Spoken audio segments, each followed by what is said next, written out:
بسم اللہ الرحمن الرحیم۔ شروع اللہ کا نام لے کر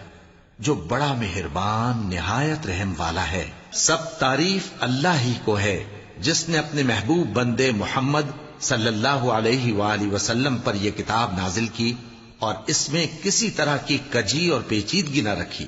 بلکہ سیدھی اور سلیس اتاری تاکہ لوگوں کو عذاب سخت سے جو اس کی طرف سے آنے والا ہے ڈرائے، اور مومنوں کو جو نیک عمل کرتے ہیں خوشخبری سنائے کہ ان کے لیے ان کے کاموں کا نیک بدلہ یعنی بہشت ہے جس میں وہ ہمیشہ رہیں گے، اور ان لوگوں کو بھی ڈرائے جو کہتے ہیں کہ اللہ نے کسی کو بیٹا بنا لیا ہے۔ ان کو اس بات کا کچھ بھی علم نہیں اور نہ ان کے باپ دادا ہی کو تھا۔ یہ بڑی سخت بات ہے جو ان کے منہ سے نکلتی ہے، اور کچھ شک نہیں کہ یہ جو کچھ کہتے ہیں محض جھوٹ ہے۔ اے پیغمبر، اگر یہ اس کلام پر ایمان نہ لائیں تو شاید تم ان کے پیچھے رنج کر کر کے اپنے تئیں ہلاک کر دو گے۔ جو چیز زمین پر ہے ہم نے اس کو زمین کے لیے زینت بنایا ہے تاکہ لوگوں کی آزمائش کریں کہ ان میں کون اچھے عمل کرنے والا ہے، اور جو چیز زمین پر ہے ہم اس کو نابود کر کے بنجر میدان کر دیں گے۔ کیا تم خیال کرتے ہو کہ غار اور لوح والے ہماری نشانیوں میں سے عجیب تھے؟ جب وہ نوجوان غار میں جا رہے تو کہنے لگے کہ اے ہمارے پروردگار، ہم پر اپنے ہاں سے رحمت نازل فرما اور ہمارے کام میں درستی کے سامان مہیا کر۔ تو ہم نے غار میں کئی سال تک ان کے کانوں پر نیند کا پردہ ڈالے رکھا، یعنی ان کو سلائے رکھا،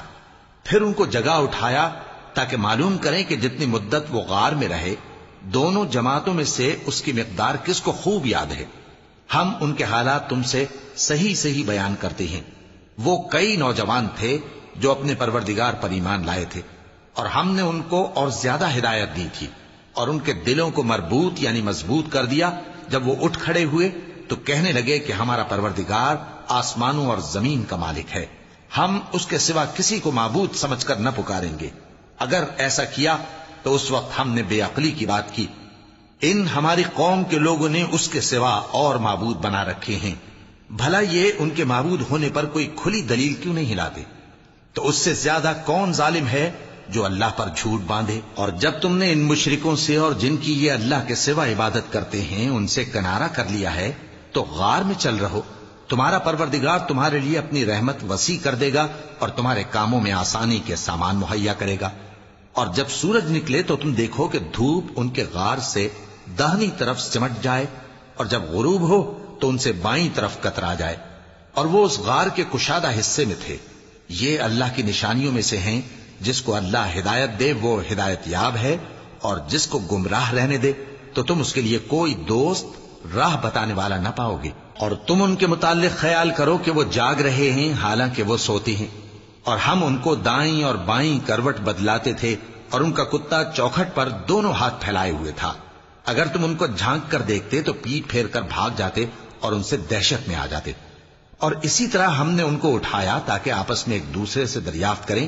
ایک کہنے والے نے کہا کہ تم یہاں کتنی مدت رہے؟ انہوں نے کہا کہ 1 دن یا اس سے بھی کم۔ انہوں نے کہا کہ جتنی مدت تم رہے ہو تمہارا پروردگار ہی اس کو خوب جانتا ہے، تو اپنے میں سے کسی کو یہ روپیہ دے کر شہر بھیجو، وہ دیکھے کہ نفیس کھانا کون سا ہے تو اس میں سے کھانا لے آئے، اور احتیاط سے آئے جائے اور تمہارا حال کسی کو نہ بتائے۔ اگر وہ تم پر دسترس پا لیں گے تو تمہیں سنسار کر دیں گے یا پھر اپنے مذہب میں داخل کر لیں گے، اور اس وقت تم کبھی فلاح نہیں پاؤ گے۔ اور اسی طرح ہم نے لوگوں کو ان کے حال سے خبردار کر دیا تاکہ وہ جانیں کہ اللہ کا وعدہ سچا ہے، اور یہ کہ قیامت جس کا وعدہ کیا جاتا ہے اس میں کچھ شک نہیں۔ اس وقت لوگ ان کے بارے میں باہم جھگڑنے لگے اور کہنے لگے کہ ان کے غار پر عمارت بنا دو۔ ان کا پروردگار ان کے حال سے خوب واقف ہے۔ جو لوگ ان کے معاملے میں غلبہ رکھتے تھے وہ کہنے لگے کہ ہم ان کے غار پر مسجد بنائیں گے۔ بعض لوگ اٹکل پچو کہیں گے کہ وہ 3 تھے اور چوتھا ان کا کتا تھا، اور بعض کہیں گے کہ وہ 5 تھے اور چھٹا ان کا کتا تھا، اور بعض کہیں گے کہ وہ 7 تھے اور 8واں ان کا کتا تھا۔ کہہ دو کہ میرا پروردگار ہی ان کے شمار سے خوب واقف ہے، ان کو جانتے بھی ہیں تو تھوڑے ہی لوگ جانتے ہیں۔ تو تم ان کے معاملے میں بحث نہ کرنا مگر سرسری سی بحث، اور نہ ان کے بارے میں ان میں سے کسی سے کچھ دریافت ہی کرنا، اور کسی کام کی نسبت نہ کہنا کہ میں اسے کل کر دوں گا، مگر انشاءاللہ کہہ کر، یعنی اگر اللہ چاہے تو کر دوں گا، اور جب اللہ کا نام لینا بھول جاؤ تو یاد آنے پر لے لو، اور کہہ دو کہ امید ہے کہ میرا پروردگار مجھے اس سے بھی زیادہ ہدایت کی باتیں بتائے۔ اور اصحاب کہف اپنے غار میں 9 اوپر 300 سال رہے۔ کہہ دو کہ جتنی مدت وہ رہے اسے اللہ ہی خوب جانتا ہے، اسی کو آسمانوں اور زمین کی پوشیدہ باتیں معلوم ہیں، وہ کیا خوب دیکھنے والا اور کیا خوب سننے والا ہے۔ اس کے سوا ان کا کوئی کارساز نہیں، اور نہ وہ اپنے حکم میں کسی کو شریک کرتا ہے۔ اور اپنے پروردگار کی کتاب کو جو تمہارے پاس بھیجی جاتی ہے پڑھتے رہا کرو، اس کی باتوں کو کوئی بدلنے والا نہیں، اور اس کے سوا تم کہیں پناہ بھی نہیں پاؤ گے۔ اور جو لوگ صبح و شام اپنے پروردگار کو پکارتے اور اس کی خوشنودی کے طالب ہیں، ان کے ساتھ صبر کرتے رہو، اور تمہاری نگاہیں ان میں سے گزر کر اور طرف نہ دوڑیں کہ تم دنیاوی زندگی کی رونقوں کے خواستگار ہو جاؤ۔ اور جس شخص کے دل کو ہم نے اپنی یاد سے غافل کر دیا ہے اور وہ اپنی خواہش کی پیروی کرتا ہے اور اس کا کام حد سے بڑھ گیا ہے، اس کا کہا نہ ماننا۔ اور کہہ دو کہ لوگوں، یہ قرآن تمہارے پروردگار کی طرف سے برحق ہے، تو جو چاہے ایمان لائے اور جو چاہے کافر رہے۔ ہم نے ظالموں کے لیے دوزخ کی آگ تیار کر رکھی ہے جس کی قناتیں ان کو گھیر رہی ہوں گی، اور اگر فریاد کریں گے تو ایسے کھولتے ہوئے پانی سے ان کی داد رسی کی جائے گی جو پگھلے ہوئے تانبے کی طرح گرم ہوگا اور جو ان کے چہروں کو بھون ڈالے گا۔ ان کے پینے کا پانی بھی برا اور آرام گاہ بھی بری۔ اور جو ایمان لائے اور کام بھی نیک کرتے رہے تو ہم نیک کام کرنے والوں کا اجر ضائع نہیں کرتے۔ ایسے لوگوں کے لیے ہمیشہ رہنے کے باغ ہیں جن میں ان کے محلوں کے نیچے نہریں بہ رہی ہیں، ان کو وہاں سونے کے کنگن پہنائے جائیں گے، اور وہ باریک دیبا اور اطلس کے سبز کپڑے پہنا کریں گے، اور تختوں پر تکیے لگا کر بیٹھا کریں گے۔ کیا خوب بدلہ اور کیا خوب آرام گاہ ہے۔ اور ان سے 2 شخصوں کا حال بیان کرو جن میں سے ایک کو ہم نے انگور کے 2 باغ عنایت کیے تھے اور ان کے گردا گرد کھجوروں کے درخت لگا دیے تھے اور ان کے درمیان کھیتی پیدا کر دی تھی۔ دونوں باغ کثرت سے پھل لاتے اور اس کی پیداوار میں کسی طرح کی کمی نہ ہوتی، اور دونوں میں ہم نے ایک نہر بھی جاری کر رکھی تھی، اور اس طرح اس شخص کو ان کی پیداوار ملتی رہتی تھی۔ تو ایک دن جبکہ وہ اپنے دوست سے باتیں کر رہا تھا، کہنے لگا کہ میں تم سے مال و دولت میں بھی زیادہ ہوں اور جتھے اور جماعت کے لحاظ سے بھی زیادہ عزت والا ہوں، اور ایسی شیخیوں سے اپنے حق میں ظلم کرتا ہوا اپنے باغ میں داخل ہوا۔ کہنے لگا کہ میں نہیں خیال کرتا کہ یہ باغ کبھی تباہ ہو، اور نہ خیال کرتا ہوں کہ قیامت برپا ہو، اور اگر میں اپنے پروردگار کی طرف لوٹایا بھی جاؤں تو وہاں ضرور اس سے اچھی جگہ پاؤں گا۔ تو اس کا دوست جو اس سے گفتگو کر رہا تھا کہنے لگا کہ کیا تم اس ذات سے کفر کرتے ہو جس نے تم کو مٹی سے پیدا کیا، پھر نطفے سے، پھر تمہیں پورا آدمی بنایا؟ مگر میں تو یہ کہتا ہوں کہ اللہ ہی میرا پروردگار ہے، اور میں اپنے پروردگار کے ساتھ کسی کو شریک نہیں کرتا۔ اور جب تم اپنے باغ میں داخل ہوئے تو تم نے ما شاء اللہ لا قوت الا باللہ کیوں نہ کہا؟ اگر تم مجھے مال و اولاد میں اپنے سے کمتر دیکھتے ہو تو عجب نہیں کہ میرا پروردگار مجھے تمہارے باغ سے بہتر عطا فرمائے اور تمہارے اس باغ پر آسمان سے آفت بھیج دے تو وہ صاف میدان ہو جائے، یا اس باغ کی نہر کا پانی گہرائی میں اتر جائے تو پھر تم اسے تلاش نہ کر سکو، اور اس کے میووں کو عذاب نے آ گھیرا اور وہ اپنی چھتریوں پر گر کر رہ گیا، تو جو مال اس نے اس پر خرچ کیا تھا اس پر حسرت سے ہاتھ ملنے لگا اور کہنے لگا کہ کاش میں اپنے پروردگار کے ساتھ کسی کو شریک نہ بناتا۔ اس وقت اللہ کے سوا کوئی جماعت اس کی مددگار نہ ہوئی اور نہ وہ بدلہ لے سکا۔ یہاں سے ثابت ہوا کہ حکومت سب اللہ کی ہے، جو معبود برحق ہے وہی بہترین ثواب عطا کرنے والا اور بہترین انجام لانے والا ہے۔ اور ان سے دنیا کی زندگی کی مثال بھی بیان کر دو کہ وہ ایسی ہے جیسے پانی جسے ہم نے آسمان سے برسایا تو اس کے ساتھ زمین کی پیداوار مل کر نکلی، پھر وہ چورا چورا ہو گئی کہ ہوائیں اسے اڑاتی پھرتی ہیں، اور اللہ تو ہر چیز پر قدرت رکھتا ہے۔ مال اور بیٹے تو دنیا کی زندگی کی رونق و زینت ہیں، اور نیکیاں جو باقی رہنے والی ہیں وہ ثواب کے لحاظ سے تمہارے پروردگار کے ہاں بہت اچھی اور امید کے لحاظ سے بہت بہتر ہیں۔ اور جس دن ہم پہاڑوں کو چلائیں گے اور تم زمین کو صاف میدان دیکھو گے اور ان لوگوں کو ہم جمع کر لیں گے تو ان میں سے کسی کو بھی نہیں چھوڑیں گے، اور سب تمہارے پروردگار کے سامنے صف باندھ کر لائے جائیں گے،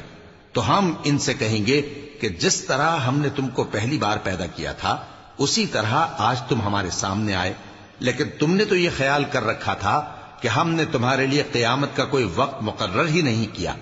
اور اعمال کی کتاب کھول کر رکھی جائے گی تو تم گناہگاروں کو دیکھو گے کہ جو کچھ اس میں لکھا ہوگا اس سے ڈر رہے ہوں گے، اور کہیں گے ہائے شامت، یہ کیسی کتاب ہے کہ نہ چھوٹی بات کو چھوڑتی ہے نہ بڑی کو، کوئی بات بھی نہیں مگر اسے لکھ رکھا ہے، اور جو جو عمل کیے ہوں گے سب کو حاضر پائیں گے، اور تمہارا پروردگار کسی پر ظلم نہیں کرے گا۔ اور جب ہم نے فرشتوں کو حکم دیا کہ آدم کو سجدہ کرو تو سب نے سجدہ کیا مگر ابلیس نے نہ کیا، وہ جنات میں سے تھا تو اپنے پروردگار کے حکم سے باہر ہو گیا۔ کیا تم اس کو اور اس کی اولاد کو میرے سوا دوست بناتے ہو، حالانکہ وہ تمہارے دشمن ہیں، اور شیطان کی دوستی ظالموں کے لیے اللہ کی دوستی کا برا بدل ہے۔ میں نے ان کو نہ تو آسمانوں اور زمین کے پیدا کرنے کے وقت بلایا تھا اور نہ خود ان کے پیدا کرنے کے وقت، اور میں ایسا نہ تھا کہ گمراہ کرنے والوں کو مددگار بناتا۔ اور جس دن اللہ فرمائے گا کہ اب میرے شریکوں کو جن کی نسبت تم معبود ہونے کا گمان رکھتے تھے بلاؤ، تو وہ ان کو بلائیں گے مگر وہ ان کو کچھ جواب نہ دیں گے، اور ہم ان کے درمیان ہلاکت کی ایک جگہ بنا دیں گے، اور گناہگار لوگ دوزخ کو دیکھیں گے تو یقین کر لیں گے کہ وہ اس میں پڑنے والے ہیں، اور اس سے بچنے کا کوئی راستہ نہ پائیں گے۔ اور ہم نے اس قرآن میں لوگوں کے سمجھانے کے لیے طرح طرح کی مثالیں بیان فرمائی ہیں، لیکن انسان سب چیزوں سے بڑھ کر جھگڑالو ہے، اور لوگوں کے پاس جب ہدایت آ گئی تو ان کو کس چیز نے منع کیا کہ ایمان لائیں اور اپنے پروردگار سے بخشش مانگیں، بجز اس کے کہ اس بات کے منتظر ہوں کہ انہیں بھی پہلوں کا سا معاملہ پیش آئے یا ان پر عذاب سامنے سے آ جائے۔ اور ہم جو پیغمبروں کو بھیجا کرتے ہیں تو صرف اس لیے کہ لوگوں کو اللہ کی نعمتوں کی خوشخبریاں سنائیں اور عذاب سے ڈرائیں، اور جو کافر ہیں وہ باطل کی مدد سے جھگڑا کرتے ہیں تاکہ اس سے حق کو پھسلا دیں، اور انہوں نے ہماری آیتوں کو اور جس چیز سے ان کو ڈرایا جاتا ہے اسے ہنسی بنا لیا ہے۔ اور اس سے بڑھ کر ظالم کون، جس کو اس کے پروردگار کی آیات کے ذریعے سمجھایا گیا تو اس نے ان سے منہ پھیر لیا، اور جو اعمال وہ آگے کر چکا اس کو بھول گیا۔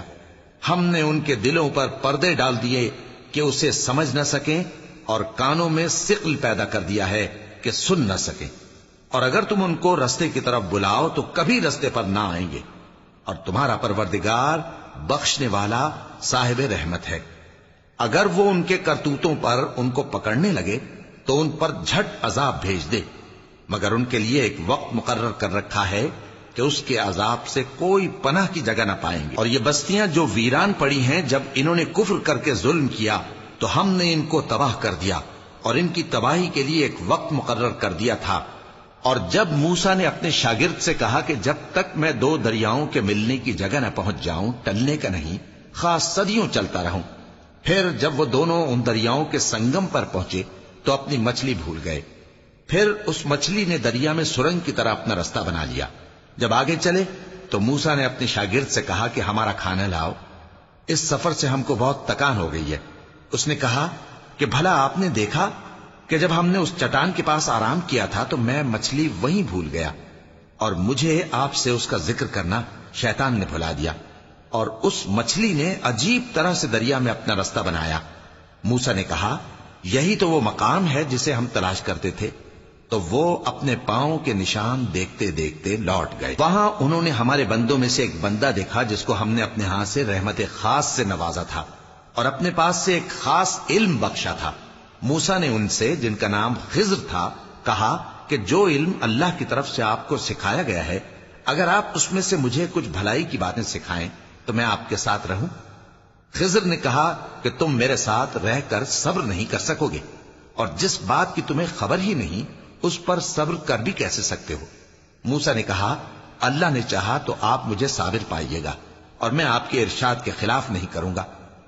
خضر نے کہا اگر تم میرے ساتھ رہنا چاہو تو شرط یہ ہے مجھ سے کوئی بات نہ پوچھنا جب تک میں خود اس کا ذکر تم سے نہ کروں۔ تو دونوں چل پڑے، یہاں تک کہ جب کشتی میں سوار ہوئے تو خضر نے کشتی کو پھاڑ ڈالا۔ موسیٰ نے کہا کیا آپ نے اس کو اس لیے پھاڑا ہے کہ سواروں کو غرق کر دی؟ یہ تو آپ نے بڑی عجیب بات کی۔